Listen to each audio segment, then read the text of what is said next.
वो कौन से ऐसे फाइनेंशियल कैलकुलेटर्स हैं जिसकी वजह से फ्यूचर आसान हो सकता है।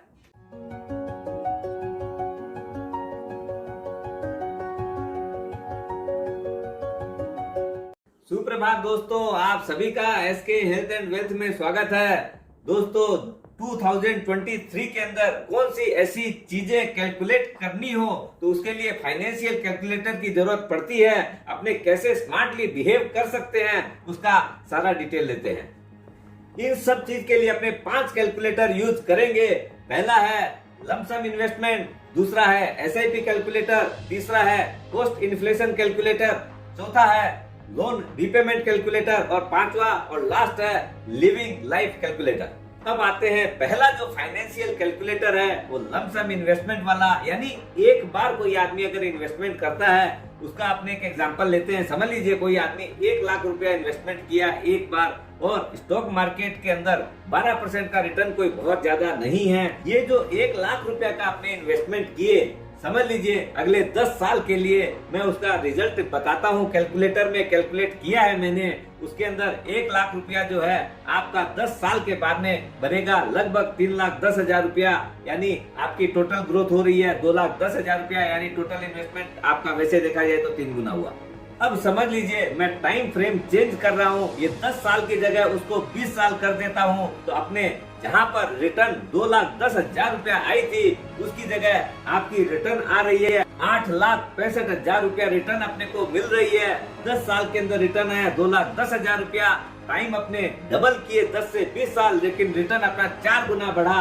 अब टोटल रिटर्न आ रही है 8,65,000 रुपया। अब एक और चांस लेते हैं, अपने ईयर कर दे रहा हूं मैं 30 इयर्स, अपना 3 गुना टाइम बढ़ा। ओ माय गॉड, रिटर्न बढ़ रही है 14 टाइम्स, अपने को 29 लाख रुपए का रिटर्न आ रहा है। इसीलिए बोलते हैं कि time in the market is more important then timing the market. दोस्तों इसी को बोलते हैं कंपाउंडिंग इफेक्ट।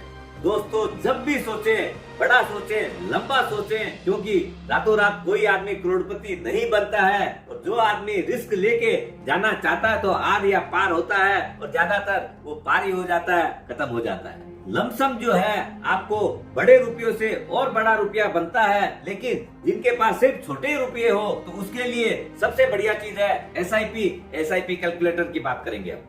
एसआईपी जैसा कि अपने सभी को ही जानते हैं, ये एक तरह से आप ईएमआई या रिकरिंग डिपॉजिट जैसा मान के चलिए, हर महीने ईयर ऑन ईयर अपने उसको जमा कर सकते हैं। डायरेक्टली बैंक से डेबिट होता है एक निश्चित डेट के ऊपर, और ये समझ लीजिए ये एक गिफ्ट है अपने आप को। एसआईपी हमेशा रेनी डेज यानी डिफिकल्ट टाइम का एक बहुत बड़ा साथी है, और जब भी एसआईपी करें हमेशा परपेचुअल करें, दिसंबर 2099 तक का। क्यों?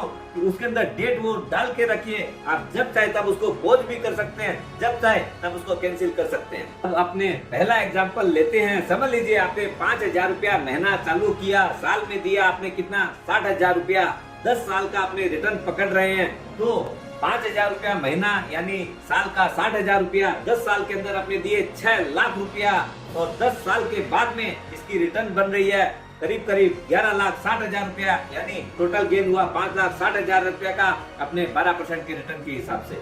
अगर यहाँ पर भी अपने अपना पीरियड चेंज करते हैं, 10 साल की जगह अगर 20 साल करते हैं, पीरियड अपना डबल हुआ, 10 की जगह 20 साल, लेकिन अपना जो रिटर्न आएगा वो आएगा लगभग 6 लाख की जगह 38 लाख रुपया, अपना डबल नहीं हुआ, ये 6 गुना से ज्यादा रिटर्न आ रहा है। यहाँ पर मैं एक और थोड़ा सा उसमें रेक्टिफिकेशन करता हूँ। अपने 20 साल की जगह अगर पीरियड 30 साल अगर कर देते हैं तो अपना पीरियड हुआ खाली 3 गुना, 10 साल से 30 साल, और इधर में रिटर्न आएगी 1,60,00,000 रुपया। दोस्तों आपकी टोटल मैच्योरिटी वैल्यू जो बनेगी 1,75,00,000 रुपया करीब बन जाएगी। आप सोच सकते हैं ऐसी रिटर्न और कहाँ मिलेगी। आपको सुन के क्रेजीनेस लग रहा होगा, लेकिन दोस्तों ये फैक्ट है, क्योंकि जितना ज्यादा समय अपने रहते हैं मार्केट के अंदर उसका जो कंपाउंडिंग इफेक्ट है वो ऐसा ही आता है। इसलिए दोस्तों patience and discipline always rewards. अब क्या है दोस्तों, ये अपनी जो वैल्यू देख रहे हैं ये फ्यूचर वैल्यू है। इसके अंदर क्या है, अपने इन्फ्लेशन का जो है वो साथ में जुड़ता है। रिटर्न तो आती है लेकिन इन्फ्लेशन का भी एक फैक्टर है, उसको कैसे कैलकुलेट करें जिससे कि अपने एक्चुअल रिटर्न कितनी आई उसको देख पाएंगे। अब मैं आपको समझ लीजिए एक एग्जांपल देता हूँ। कोई चीज की कॉस्ट आज के दिन 5 लाख रुपया है, समझ लीजिए एजुकेशन कॉस्ट जो है, और डाउन द लाइन 30 साल के बाद में अगर 6% का अगर इन्फ्लेशन जोड़ते हैं, ये कैलकुलेशन दिखा रहा हूँ आपको, तो इसकी जो फ्यूचर वैल्यू जो क्रिएट होगी वो होगी 29 लाख रुपीज। अब अगर अपने इसका बैक कैलकुलेशन जो करते हैं, अपने जो आपको दिखाया कि अपने को 1,75,00,000 रुपया मिलने वाला है 5,000 रुपए की SIP के अंदर, लेकिन ये फ्यूचर वैल्यू है, अगर प्रेजेंट वैल्यू अगर देखनी हो तो मैं वापिस से इस वैल्यू को डालता हूँ। समझ लीजिए आज उसका वैल्यू जो है, देखिए 30 लाख रुपया मैं डाला हूँ, अगर 6% का इन्फ्लेशन डाल रहा हूँ, ओ बाबा ठीक है, एग्जैक्ट आपको अमाउंट लगभग मिल जा रही है। 30 साल बाद में 1,74,00,000 रुपया हो रहा है, यानी वो जो 30 साल के बाद में जो 1,75,00,000 मिलने वाले हैं, आज की प्रेजेंट वैल्यू जो है तो 30 लाख रुपया के बराबर है। लेकिन ये भी कोई कम अमाउंट नहीं है, इसे ह्यूज अमाउंट।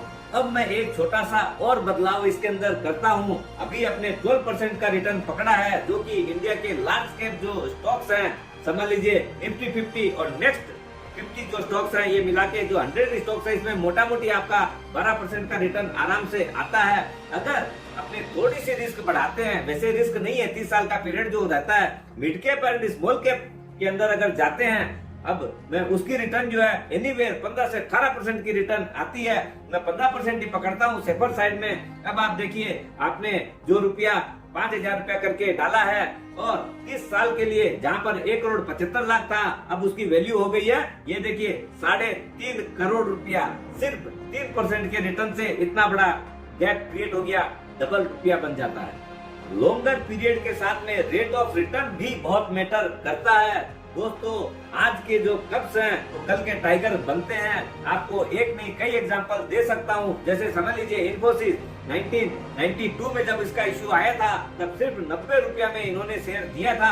आज के दिन अगर वो जो 100 शेयर 2,000 रुपया का अगर इन्वेस्टमेंट किसी के पास है, तो उसकी आज के दिन 1,02,360 शेयर उनके पास रहेंगे और रिटर्न जो है माइंड ब्लोइंग, मोर देन 26% से ज्यादा की रिटर्न आ रही है। डिविडेंड मैंने कंसीडर ही नहीं किया है।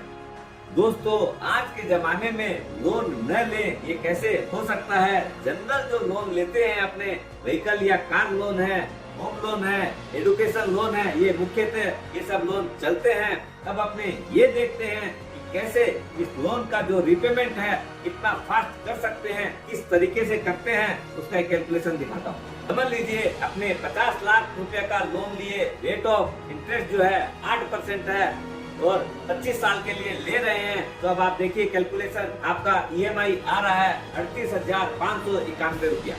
25 बरस का लोन अपने 10 साल में कैसे रिपेमेंट कर सकते हैं, उसका मैं सिर्फ 2 करेक्शन करूंगा, इतने में ही वो 25 साल का चीज 10 साल पे आके खड़ा हो जाएगा। पहला जो मूव अपने करेंगे वो ये करेंगे कि अपने साल की जो 12 EMI देते हैं, उसकी जगह 1 EMI अपने एडिशनल पेमेंट करेंगे, यानी 13 EMI पेमेंट करेंगे।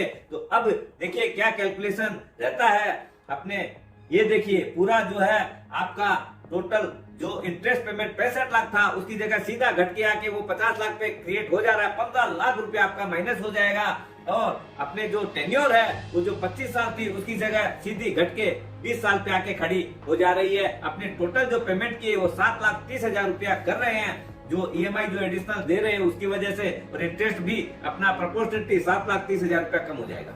इसको कहते हैं वेरी स्मार्ट मूव। जो दूसरा मूव करने जा रहे हैं वो है increase of EMI by 10% every year. दोस्तों, अपने जब बैंक में जाएंगे, एक तो जो आपने एक इंस्टॉलमेंट एक्स्ट्रा दिए EMI का, प्लस उसको बोल दीजिए कि भाई हमारा 10% करके उसके अंदर एक्स्ट्रा EMI देंगे, जैसे 38,591 प्लस 3,860 रुपया नेक्स्ट ईयर, उसका प्लस 3,860 रुपया, ऐसे करके जब अपने पेमेंट करेंगे तो ये देखिए अपना आपका जो है 119 महीना में पूरा पेमेंट क्लियर। जहां इंटरेस्ट अपने 65 लाख देने वाले थे, उसकी जगह अपने को सिर्फ 27 लाख रुपया ही देना पड़ा। दोस्तों, बैंक में जब अपने जाते हैं तो उन लोग क्या बोलते हैं, मैं आपका अगर रीपेमेंट करते हैं तो तुरंत उन लोग बोलता है मैं आपका EMI कम कर देता हूँ। दोस्तों, अपने को EMI कम नहीं करानी है, अपने को टेन्योर कम कराना है। हर बार इस चीज का विशेष ध्यान रखना है। बैंक वाले अपने को फंसाते रहते हैं, इसी में उनको क्लीन बोल्ड करना है। ये मैथमेटिकल मूव है दोस्तों, बहुत ही सिंपल टेक्निक है लेकिन बहुत ही इफेक्टिव है। और जिसके सर पे कर्ज नहीं रहता है उसको नींद हमेशा रात की अच्छी आती है। अब पांचवी और लास्ट चीज है दोस्तों, अपने कितना रुपया चाहिए जीवन जीने के लिए।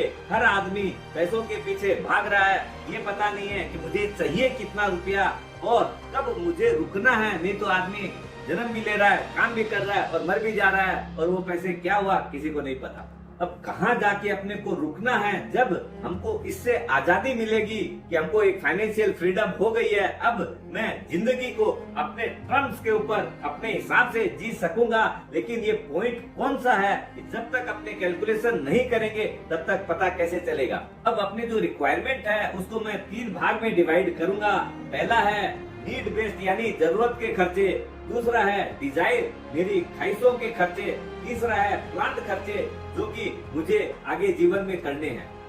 जो अपने जो नीड्स के खर्चे हैं उसके अंदर समझ लीजिए हेल्थ इंश्योरेंस है, लाइफ इंश्योरेंस है, फूड एक्सपेंसेस है, क्लोथ्स है, school children fees, eating out expenses, जहाँ रहते हैं, इलेक्ट्रिसिटी एंड मेंटेनेंस और फूड एक्सपेंसेस, गिफ्ट्स हैं, आपका व्हीकल मेंटेनेंस का पेट्रोल कॉस्ट है, ज्वेलरी वगैरह है, इस तरह की सभी चीजें का बाइक का क्या कॉस्ट है, डॉक्टर है, मेडिसिन है, इस तरीके के अपने टोटल जितने भी एक्सपेंसेस हैं, करंट एक्सपेंसेस, उन सब की एक लिस्ट बना लेते हैं टेंटेटिव, उसके हिसाब से अपने सारा काम कर सकते हैं।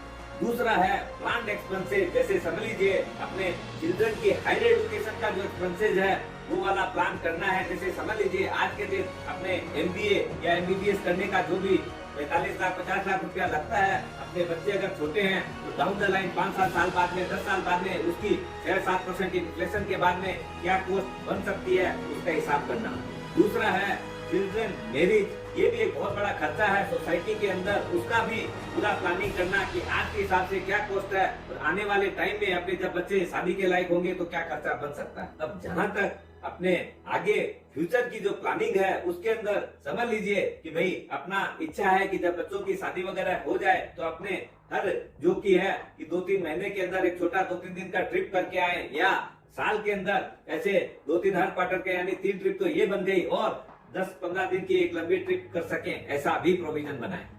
दूसरा जो चीज है वो है चैरिटी, अपने उसका भी एक प्लानिंग बना के कि भाई अपने को इस ढंग का एक लमसम फंड क्रिएट कर लें, उसके अंदर जो है उसी का पैसा जो है अपने आगे जाके खर्च करते रहें। कोई ज्यादा हो गया तो उसके कैपिटल में से भी खर्च कर सकते हैं, तो एक बहुत बड़ा फंड क्रिएट हो जाएगा और अपने उसमें से आराम से खर्च कर सकते हैं। इस तरीके से एक्सेल के अंदर पूरा आप जोड़ लीजिए, समझ लीजिए कि आपका महीने का खर्चा समझ लीजिए 2 लाख रुपया महीना आ रहा है, तो अपने को उसका जो एग्जिस्टिंग जो इनकम है उसमें से अपने खर्च कर रहे हैं और ये जो बड़े जो खर्चे हैं उसके लिए भी प्रोविजन बना लें कि भाई ठीक है अपना इतना रुपया क्रिएट हो गया तो फिर और आगे के लिए टेंशन नहीं है। और अपने कोई कारण से अगर सारी चीजें अगर जैसे अपने सोचे वैसे नहीं हुआ तो अपने जिस घर को क्रिएट किए हैं उसको भी रिवर्स मॉर्गेज में लगा सकते हैं, जिससे कि अपने आगे के काम में कोई दिक्कत नहीं आए, अपने पैसा अपने ही उपभोग कर सकते हैं। और इससे क्या होता है जब सेटिस्फेक्शन आता है तो अपना लाइफ का डायरेक्शन ही पूरा चेंज हो जाता है। एक चीज और दोस्तों, अपने जितनी भी चीज जोड़ते हैं उसके अंदर क्योंकि अपने भगवान तो है नहीं, ये टेंटेटिव जोड़ के रखे हैं, उसके अंदर क्या है कम से कम 25% का एक एडिशनल मार्जिन रखना चाहिए, क्योंकि हो सकता है जो कॉस्ट अपने सोचे थे उससे ज्यादा बढ़ गई और भी कई चीजें प्लस माइनस हो सकती है पूरे जीवन काल के अंदर, इसलिए उसका एक प्रोविजन बनाना बहुत अच्छा रहता है। दोस्तों वीडियो बड़ी मेहनत से अपने बना रहे हैं तो लाइक तो बनता है, और अगर सब्सक्राइब नहीं किए हैं तो सब्सक्राइब कर लें, अपने फ्रेंड्स एंड रिलेटिव के साथ शेयर करें, स्वस्थ रहे मस्त रहे और जीवन में ये 5 कैलकुलेटर का मजा लें।